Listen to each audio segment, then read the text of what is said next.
This is the Microsoft Surface Book 3, and if I actually didn't tell you that, you might not even know. That's because nothing much has changed from the previous generation. You still get the same physical dimensions, the same display, the same hinge, down to even the ports. The main difference with the Surface Book 3 are the internals. So let's start with that.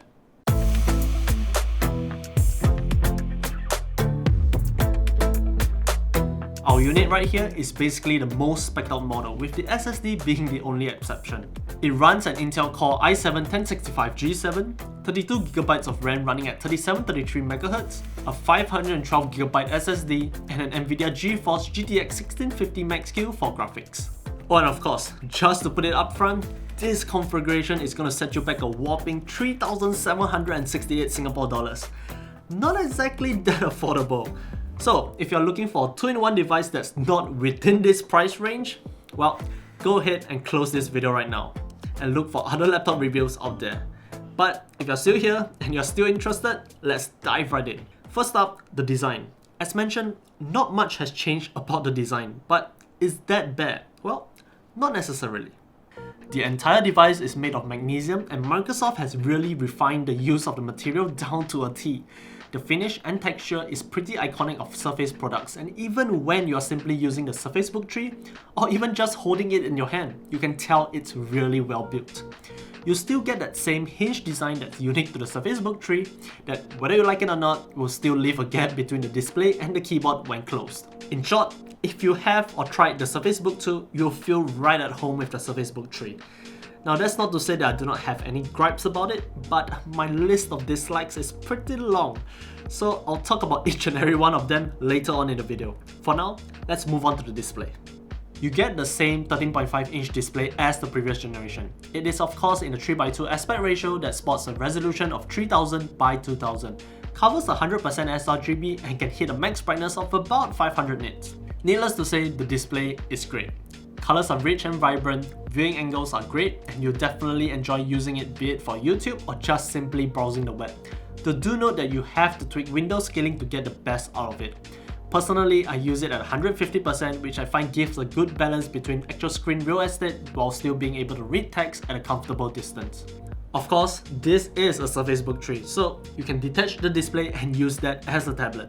In fact, most of the components are housed within the display, like the CPU, RAM, and storage, while the base actually only contains the extended battery and the graphics card. Now, the webcam.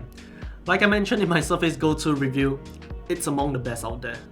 Microsoft puts the exact same webcam in all of their Surface products, so as expected, you get a full HD webcam that has a really good image quality, pretty great white balance as you can see, and even a pretty decent microphone to boot.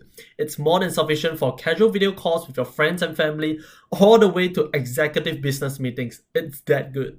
Like always, you also do get facial recognition with Windows Hello for unlocking your device. Round the back, you also get an 8MP rear camera that's good enough for snapshots or perhaps to use as a second feed in your video call.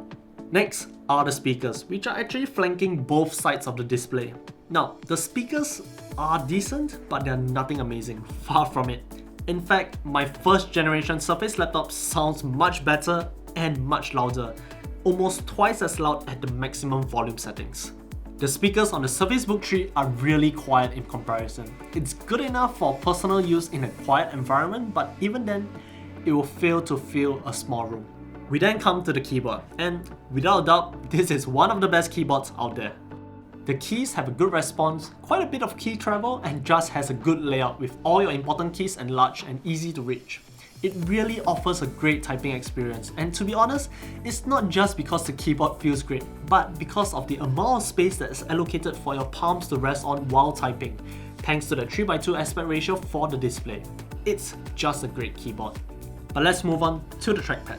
It's the exact same trackpad as the previous generation. It has a smooth glass surface, tracks really well, and of course runs precision with all the gestures and whatnot. In short, great to use, but I can't say I have no qualms about it. More on that later. For ports, on the left, you get two standard USB 3.1 ports and a full-size SD card reader. On the right, you get your Surface Connect port and a Type-C port which supports data transfer, display output, and power delivery. If you detach the tablet, you also do get another Surface Connect port on the bottom, so you can just charge it separately. Last but not least, you also do get your 3.5mm headphone jack that's actually on the side of the display and not on the base of the laptop itself. For those who are wondering what's the difference between the 13.5-inch model and the bigger 15-inch model, it's just basically two things. The first, of course, is you get a bigger display. The second is a slightly beefier GPU in the flavor of a GTX 1660 Ti Max-Q. The rest actually stays the same. The CPU, the RAM, and SSD options are all the same. We now come to performance.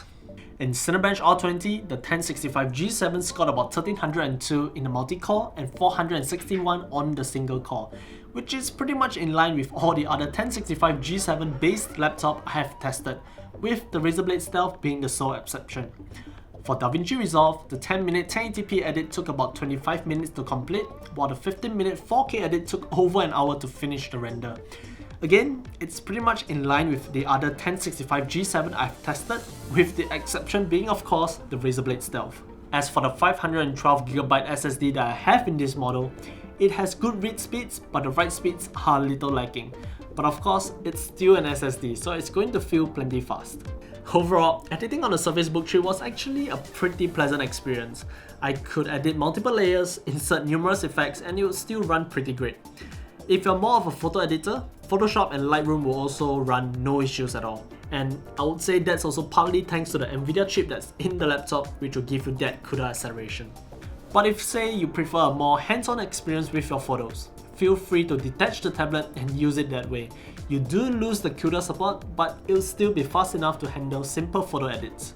As you might know, I'm usually more towards the creative side of things, and I do feel that the Book 3 is geared towards that. Productivity and creativity. But well, it has an Nvidia GPU, so I threw some games at it. In general, you can pretty much play lighter titles like CSGO or even AAA titles like Shadow of the Tomb Raider. Though I'll suggest playing at 1080p and drop the graphics settings a little for much better frame rates. Forget about playing at native resolution. It's not ideal. Battery life in general was great. Though I did not manage to get the amount of hours which Microsoft claimed, I could still get about 9 hours or so in a real world setting, so that's great. With all that said and done, I'm now gonna touch on every single thing that I did not like on the Surface Book 3. First, the display. While I do like the resolution and the 13.5-inch form factor, I found it weird that Microsoft did not reduce the size of the bezels. The bezels are still really chunky and it just doesn't look great.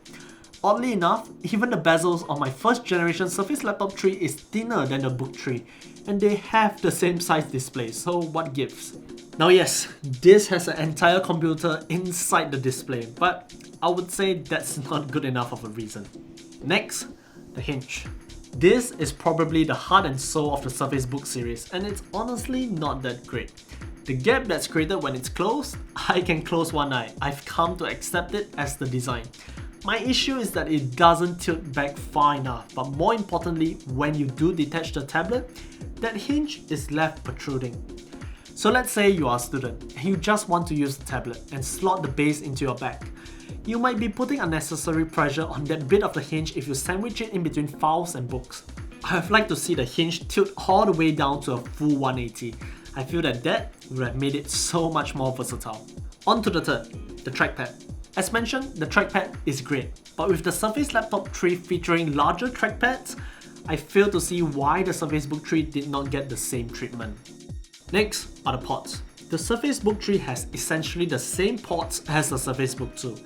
Ideally, I would have liked to see Thunderbolt 3 included with that Type-C port, but I do understand that Microsoft have their own concerns, so there's that. Lastly, and this is probably just an extra point or two, not that important, but perhaps the base unit could use some extra speakers as well, considering the somewhat lackluster speakers on the display unit. It would have been a nice touch. Long story short, just like the title, the Microsoft Surface Book 3 is an upgrade, but not really what I wanted.